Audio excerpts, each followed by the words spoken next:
Buenas tardes a todos y a todas. Muchas gracias por estar aquí. Yo siempre que doy clase trato de explicar a mis estudiantes que la democracia no es una ideología, ni tampoco un mínimo común denominador en el sentido de que sea una suerte de consenso social. Siempre les trato de explicar que la democracia es una correlación de fuerzas. Es probablemente la correlación de fuerzas más favorable a las mayorías sociales en la medida en que en una democracia, por muy imperfecta que sea, hay una serie de derechos civiles, incluso a veces algunos derechos sociales, que en general favorecen que las mayorías tengan alguna posibilidad de disputar el poder que siempre está en manos de minorías y de oligarquías. Si hay democracia, pues en teoría uno puede votar en unas elecciones, incluso puede organizar un partido político, se puede reunir, se puede manifestar, incluso si tiene dinero puede abrir un periódico y se supone que hay un Estado de Derecho que hace que nadie, ni siquiera los poderosos, estén por encima de la ley. ¿Pero qué quiere decir que la democracia es una correlación de fuerzas? Que si los resultados de la democracia afectan a los intereses de las élites y de las oligarquías, entonces la democracia se pone en cuestión. Y les explico siempre a mis estudiantes el ejemplo chileno. En Chile hubo democracia hasta que la democracia produjo como resultado que Salvador Allende fuera presidente de la República. Entonces, a partir de ahí, hay toda una trama, inicialmente no militar, una trama civil, en la que está el principal medio de comunicación de la derecha, el Mercurio, en el que está la derecha política, pero también la democracia cristiana, en el que están los grandes sectores del empresariado, en el que conspira evidentemente Estados Unidos a través de la financiación de lo que terminaría siendo un golpe de Estado, y finalmente están los militares. ¿Qué quiere esto decir? Que si la democracia produce resultados que afectan a las élites, entonces se acabó la democracia. Esto no es un ejemplo histórico en Chile, esto pasa en todas partes. La exclusión histórica de determinadas fuerzas políticas en los gobiernos de Europa es un ejemplo de que democracia sí, siempre que los rojos no gobiernen. La experiencia chilena llevó a los comunistas italianos a llegar a la conclusión de que tenían que pactar con la democracia cristiana y aceptar la OTAN para tener alguna posibilidad de llegar al Consejo de Ministros, y ni aún así pudieron llegar. En tiempos más recientes, recordad lo que implicaba que una fuerza política como nosotros llegara al gobierno. O cuando se decía, bueno, si llegan al gobierno no pueden tener ministerios de Estado porque los ministerios de Estado solamente pueden estar ocupados por figuras afines o cercanas a las oligarquías. El presidente del Tribunal Superior de Justicia de Castilla y León llegó a afirmar, sin recibir ningún tipo de sanción por ello, que el gobierno de España no era legítimo porque había un vicepresidente comunista en el gobierno de España. ¿Eso qué quiere decir? Que la democracia no es un consenso, es una correlación de fuerzas que, si produce resultados que pueden alterar esa correlación de fuerzas, se viene abajo. A partir de ahí, yo creo que solamente una fuerza política en este país se ha atrevido a decir cosas que se supone que no se podían decir en base a los consensos democráticos. Decir algo tan sencillo como que si la izquierda no tiene poder mediático, la izquierda no tiene ninguna posibilidad. Porque los medios de comunicación nunca, jamás han sido independientes. En la transición tampoco. El diario El País no era un medio de comunicación independiente en la transición. La dinámica corporativa de control de las grandes empresas de los medios de comunicación no era libre en la transición. En la transición aparecía Victoria Prego entrevistando a Adolfo Suárez, y cuando se trataba de hablar de por qué no se hacía un referéndum república-monarquía, se quitaba el micrófono para decirle fuera de micro: esto no se puede contar porque perderíamos el referéndum. En este país la derecha tuvo perfectamente claro que tenían que controlar medios de comunicación. En este país la Conferencia Episcopal tiene una cadena de radio y una estación de televisión, y los sindicatos nunca se plantearon que pudieran tener un periódico de los sindicatos o una radio o una televisión de los sindicatos. Los ricos, sin embargo, tenían universidades, tenían el control de la educación y tenían la propiedad de los medios de comunicación. ¿Pensáis que un periodista puede escribir contra el interés de los accionistas que financian su medio de comunicación? Y del mismo modo que la correlación mediática de fuerzas es condición de posibilidad del éxito político, espacios políticos cómo la judicatura, cómo las élites del ejército y de las fuerzas y cuerpos de seguridad del Estado son condición de posibilidad para tener éxito. ¿Qué izquierda en España se ha atrevido a decir que mientras la derecha domine el Consejo General del Poder Judicial será imposible llevar a cabo en este país?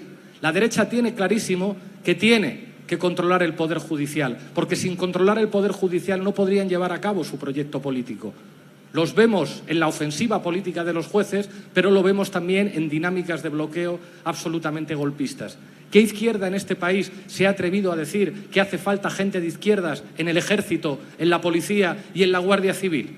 Y tener que recibir insultos de las izquierdas clásicas que decían no, la gente de izquierdas no puede asumir que hay que dar el combate también en las instituciones del Estado.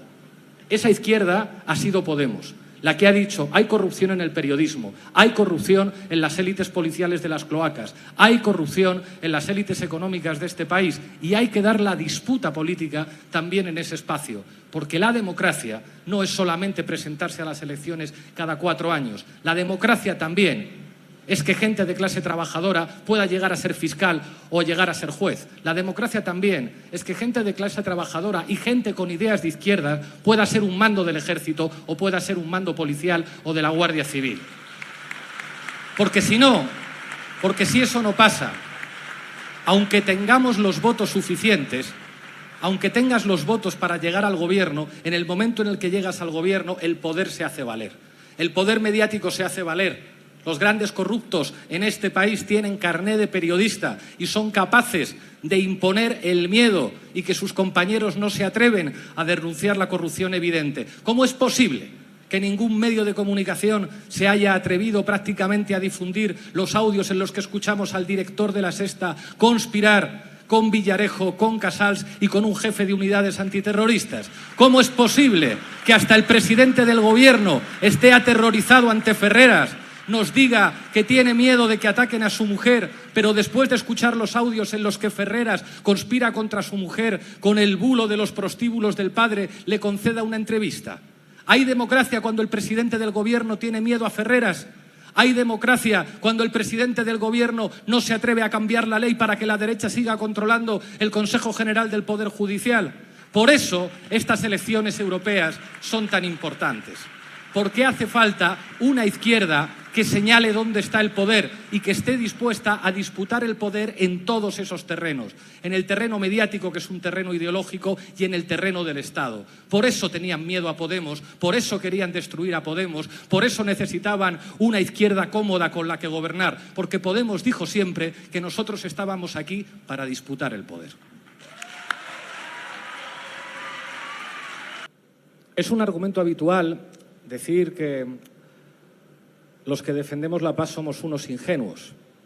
El otro día Xavier Fortes entrevistaba a Irene Montero y decía, claro, pero ¿cómo detenemos a Putin? Y aquí hay que responder hablando de geopolítica. Vamos a volver atrás. Os hablaba antes de Berlinguer, el secretario general del Partido Comunista Italiano, que en una entrevista mítica en Il Corriere della Sera llegó a afirmar: me siento seguro bajo el paraguas de la OTAN. Lo que estaba diciendo Berlinguer es que entendía la lógica de la Guerra Fría. Entendía que en una lógica bipolar, en la que difícilmente la estructura militar europea podía abstraerse de la OTAN frente al Pacto de Varsovia, Italia no podía cambiar de bloque y que, por lo tanto, la exclusión del Partido Comunista solamente se podía desafiar si el Partido Comunista asumía el bloque geopolítico en el que geográficamente le tocaba estar. En el contexto de la Guerra Fría era muy fácil entender que había dos posiciones: o estás con el Pacto de Varsovia o estás con la OTAN, a pesar de las experiencias de los países no alineados que desde el tercer mundo decían, miren, nosotros representamos una tercera vía. Claro, el problema es que después de la caída del muro de Berlín nos dijeron que había llegado la democracia universal y que se había terminado la Guerra Fría. Y de hecho, los nuevos dirigentes corruptos rusos, de Boris Yeltsin a Vladimir Putin, fueron elogiados por las derechas y por los centros izquierdas occidentales. Yo he estado en una manifestación contra Putin en el año 2001 en Génova, cuando Putin aparecía en el G8, el G7 más Rusia, que se reunía en Italia aquel año. Y, de hecho, Vladimir Putin llegó a pedir el ingreso en la OTAN. Dijo, ¿por qué no? Si todos somos capitalistas, si todos somos favorables a la democracia liberal, si aunque nosotros seamos unos autócratas que nos hemos repartido en pedazos la Unión Soviética, formamos parte del nuevo club liberal, ¿por qué no nos dejan a ustedes entrar dentro de la OTAN?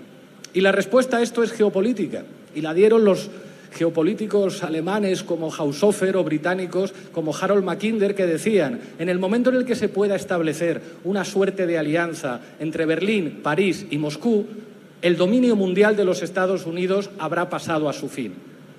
Y no disolvieron la OTAN y entendieron que la OTAN no era un instrumento para defender a los países europeos de un ataque de las potencias del Pacto de Varsovia, sino que la OTAN era un instrumento para defender única y exclusivamente los intereses de los Estados Unidos.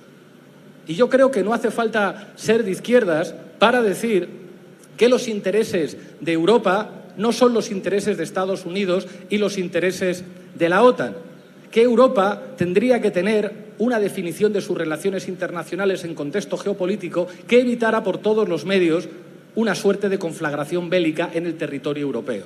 Que lo que ocurrió en el Maidán después de que se filtrara aquella conversación en la que la embajadora de los Estados Unidos decía "fuck the European Union", que se jodan los europeos, revela que los intereses de los Estados Unidos no son los europeos y que claro que podía haber paz en Ucrania, por supuesto a partir de las grises reglas de la geopolítica, pero cualquier paz en Ucrania sobre la base de un equilibrio de fuerzas entre potencias era menos arriesgada para los europeos y las europeas que lo que estamos viviendo ahora. Que lo que estamos viviendo ahora es que países de la OTAN participan directa o indirectamente en un atentado terrorista contra intereses geopolíticos de Alemania, contra estructuras energéticas estratégicas de Alemania, con la voladura de Nord Stream para evitar su relación con Rusia. Y, por lo tanto, defender la paz es defender los intereses de Europa, no los intereses de la izquierda europea, los intereses geopolíticos de Europa. Una guerra en suelo europeo le interesa a los Estados Unidos, no le interesa a ninguna empresa europea, no le interesa a ningún país europeo. Defender la paz es defender los intereses de Europa. Defender que en Palestina hay que frenar, incluso si es necesario, por vías militares a partir de un espacio de exclusión aérea, terminar con el genocidio de Israel, es evitar que Oriente Próximo se convierta en un polvorín en el que finalmente haya un enfrentamiento entre dos potencias nucleares, Irán e Israel, de consecuencias imprevisibles para el resto del planeta. ¿Y los ingenuos somos nosotros? ¿Ser ingenuo es querer evitar una guerra nuclear en Europa y en el mundo? La torpeza, la estupidez, la cobardía de los dirigentes europeos que dicen hoy, bueno, pues hoy, después de lo que ha dicho la Corte Penal Internacional, vamos a tener que elegir entre seguir siendo amigos de Israel o respetar el Estado de Derecho. ¿Sabéis lo que van a decidir? ¿Creéis que va a haber potencias democráticas europeas que apliquen esa resolución del tribunal impidiendo por vías militares que Israel siga cometiendo un genocidio? ¿Quiénes son los ingenuos? ¿Quiénes son los que viven en Disney? Los que no hacen nada para evitar que estalle una guerra mundial en Europa o en Oriente Próximo. Ingenuos son ellos. Los pacifistas son lo más sensato y lo más frío que se puede escuchar en este momento. Y es desgraciado, y termino con esto, haber tenido que escuchar por parte de ciertas izquierdas basura argumental, como comparar la situación de Ucrania con la situación de los republicanos españoles cuando la no intervención de las potencias democráticas entregó a nuestro país al fascismo. Hay que ser hipócrita para utilizar ese argumento con una guerra que es básicamente la aplicación de los intereses de los Estados Unidos, que les interesa una conflagración en suelo europeo contra Rusia. Eso sí, que mueran los ucranianos, o en todo caso, como decía el otro día un exministro británico, que mueran soldaditos españoles, portugueses, italianos o griegos, que les da exactamente igual que esa carne de cañón del sur de Europa tenga que volver de Ucrania en cajas de madera. Y nos llaman a nosotros ingenuos. ¿Qué hacer? Yo creo que lo primero es saber cuál es el terreno crucial de combate en la política. El otro día estuvo Javier Milei en Madrid. Claro, la mayoría de medios de comunicación destacaron sus palabras sobre la esposa del presidente del Gobierno y las implicaciones diplomáticas que tuvo la retirada de la embajadora española en Argentina.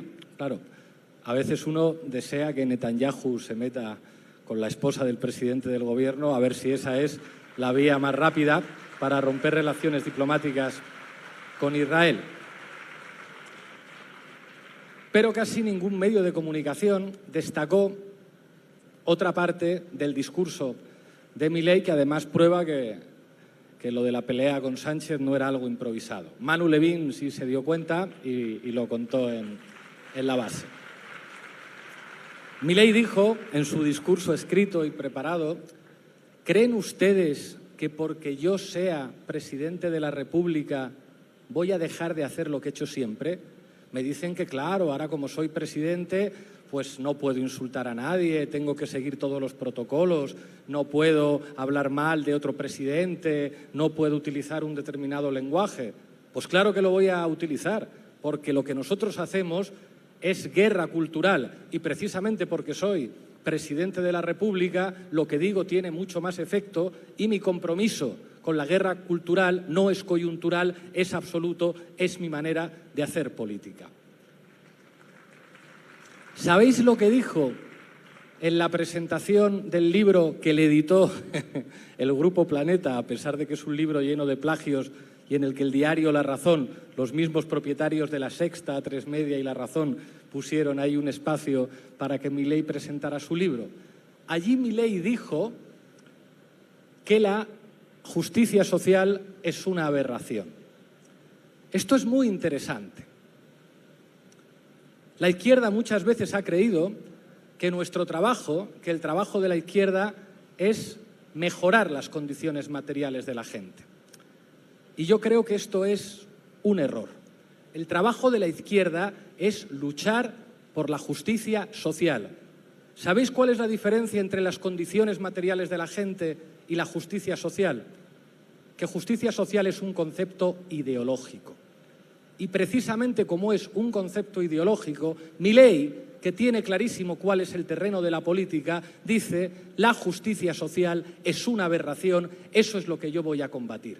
La izquierda muchas veces no entiende por qué los pobres votan a la derecha. ¿Cómo es posible que millones de argentinos voten a Milei? ¿Cómo es posible que cientos de miles, millones de madrileños que viven en barrios y pueblos de la clase obrera voten al PP y a Vox? Porque esto no va de las condiciones materiales de existencia, esto va de ideología. Porque la izquierda no es el resultado de que Carlos Marx haga cuentas en una pizarra. La izquierda es el resultado de que de esas cuentas que hace en la pizarra salga sangre y esa sangre produzca indignación, que es el motor fundamental del cambio político. Y cuando eso lo entiende la derecha y la izquierda no lo entiende, empieza la derrota. ¿Por qué Palestina es tan importante? Palestina es importante porque da la oportunidad de hablar de ideología. ¿Qué es ese movimiento que está caminando en todo el mundo? ¿Qué es lo que significa que millares de estudiantes en todo el mundo estén organizando acampadas?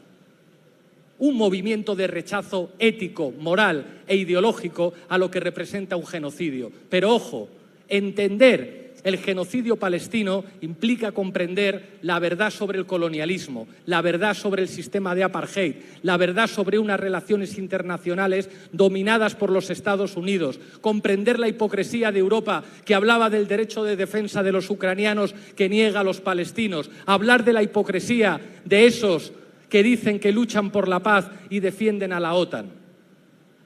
Palestina es una oportunidad para hablar de ideología, para decir que claro que vamos a defender la justicia social. Hay una izquierda que piensa que la política es un mercado de demanda, que consiste en analizar qué es lo que piensa la gente y en función de eso adaptarte según las circunstancias. Palestina será libre desde el río hasta el mar, pero llega la presión mediática y entonces Israel será también libre desde el río hasta el mar, porque es un mercado de demanda. Hay que contentar a unos y a otros. El feminismo está bien, salvo que aprieten demasiado los medios de comunicación y entonces mis amigos de 40 y 50 no comprenden a Irene Montero y entonces las feministas han ido demasiado lejos.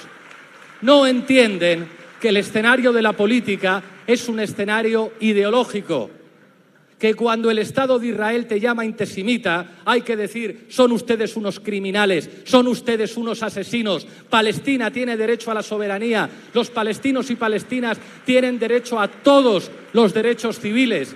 Claro que desde el río hasta el mar, porque lo que hay en ese conflicto es un conflicto ideológico entre colonialismo y el derecho de un pueblo a existir. Por eso Milei, el primer país que visita es Israel, porque tiene perfectamente claro que ahí hay una de las peleas ideológicas fundamentales. En esta campaña hay que hablar de ideología, hay que hablar de justicia social, hay que decir quiénes son los criminales y quiénes son los que luchan por la libertad, hay que decir quiénes son los que mienten. No es un mercado de demanda, es una lucha por la transformación de las conciencias. Tu vecino pobre que vota al PP no va a cambiar su voto porque le subas el salario mínimo, sino porque entienda que es indecente la privatización de la sanidad, que es indecente la privatización de la educación, que es indecente que un niño por nacer en un barrio humilde no pueda ir a la universidad o que no te puedas operar en un hospital público si no tienes dinero. Es una lucha por las conciencias, es lucha ideológica. Por eso los ricos siempre quieren controlar los medios de comunicación. Por eso les aterra que alguien diga ley de medios, porque no puede ser un privilegio de millonarios el derecho de informar de manera veraz. Por eso, en esta campaña electoral hay que hablar de sentimientos, hay que hablar de piel, hay que hablar de valor. Irene Montero, Yone Belarra, no solo representan lo que dicen, no solo representan el programa de Podemos, representan una posición ética. ¿Qué diputado se atreve a pronunciar el nombre de Ferreras en sede parlamentaria? ¿Qué diputada se atrevió a enfrentarse a los jueces machistas y a señalar a la bancada de la derecha como fascista? ¿Quién se atrevió a tener enfrente a todos los poderes de este país sin doblarse, resistiendo? Esto no va de programa. Mañana el PSOE puede hacer un programa de extrema izquierda. El problema es que no se lo creen ni ellos. No va de chaquetas de pana, no va de mercado de demanda, va de valores. ¿Quién representa la honestidad, la valentía? ¿Quién es capaz de decir no a la guerra cuando todos los medios de comunicación empujaban para enviar armas a Ucrania? ¿Quién era capaz de decir desde el río hasta el mar cuando todos los medios de comunicación decían derecho a la defensa de Israel? Eso es lo que se juega, una batalla por la decencia, por el valor, porque tenemos un proyecto de sociedad decente. Lucha ideológica, así es como se gana el fascismo, diciéndoles que son unos criminales por querer privatizar la educación y la sanidad. Adelante, que estas europeas van a traer muchas sorpresas.